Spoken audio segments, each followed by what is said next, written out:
Hello! I was lucky enough to go along to E3 last week, so I thought I'd cobble together a brief account of what I saw and did during my time in Los Angeles. In a unique twist, I'll look to keep it focused on just the retro stuff that was on show though. Hardware, ports, remakes, that type of thing.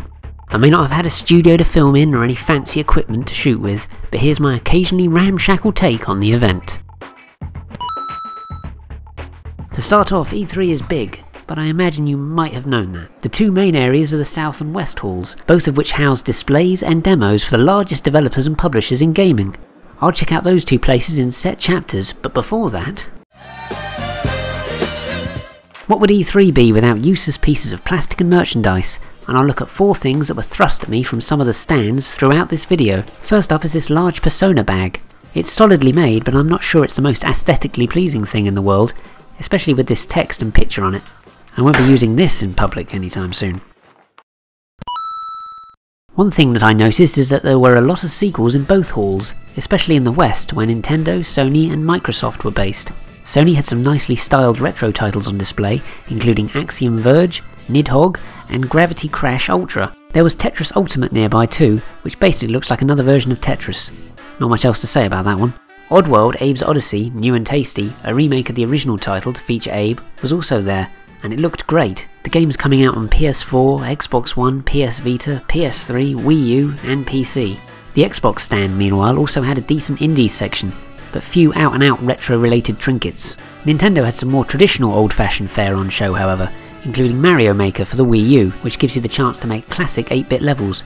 Mario vs Donkey Kong for the same system also looked very old school, with a clean 2D look, but seemed solid but unspectacular overall. As for the 3DS, there was a screen showing a trailer for the Pokemon Ruby and Sapphire remakes, but nothing was playable. Not that Pokemon games would likely work that well as demos anyhow. Finally, and most retro-themed in the West Hall was InX's stand, which had several pieces of hardware from Retrobit, including this Super Retro Trio, which plays NES, SNES and Mega Drive titles.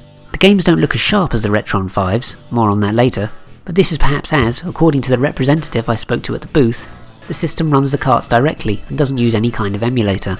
Also next to this system was the Super Retro Advanced adapter, which allows you to play Game Boy Advance titles on the SNES, but this wasn't set up for a test. Finally there was the Retro Duo Portable, which is compatible with SNES and NES carts, and has quite a sharp screen, which was a pleasant surprise.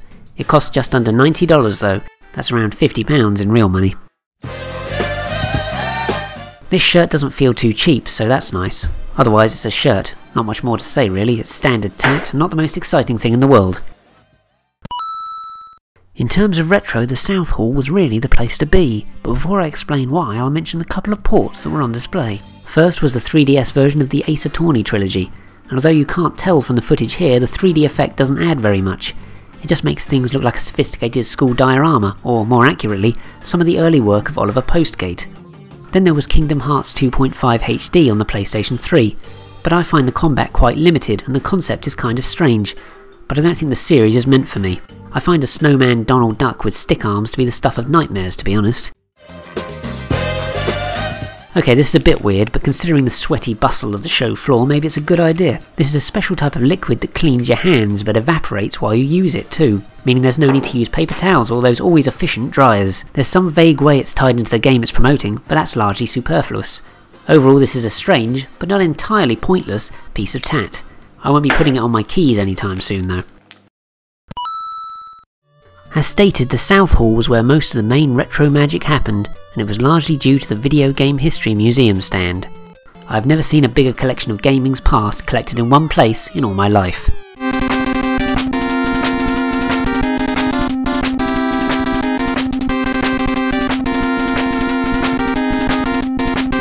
To sum up, it was amazing.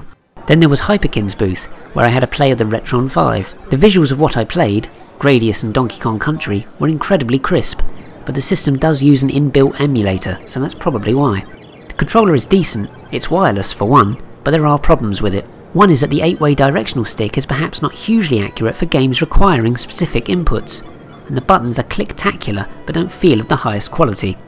I spoke to a rep at the stand and apparently a RetroN 6 console won't be out for a while, with many updates for the current system still to come. This pair of foam flip-flops is possibly the most tat-tastic of anything I got. although they're not particularly comfortable even if I go full English and wear socks with them. Still, they're unique enough to gain a top tat rating. Doing some game shopping in Los Angeles. See what I find.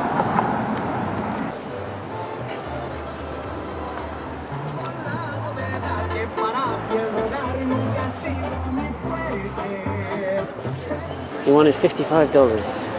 I have not actually got $55.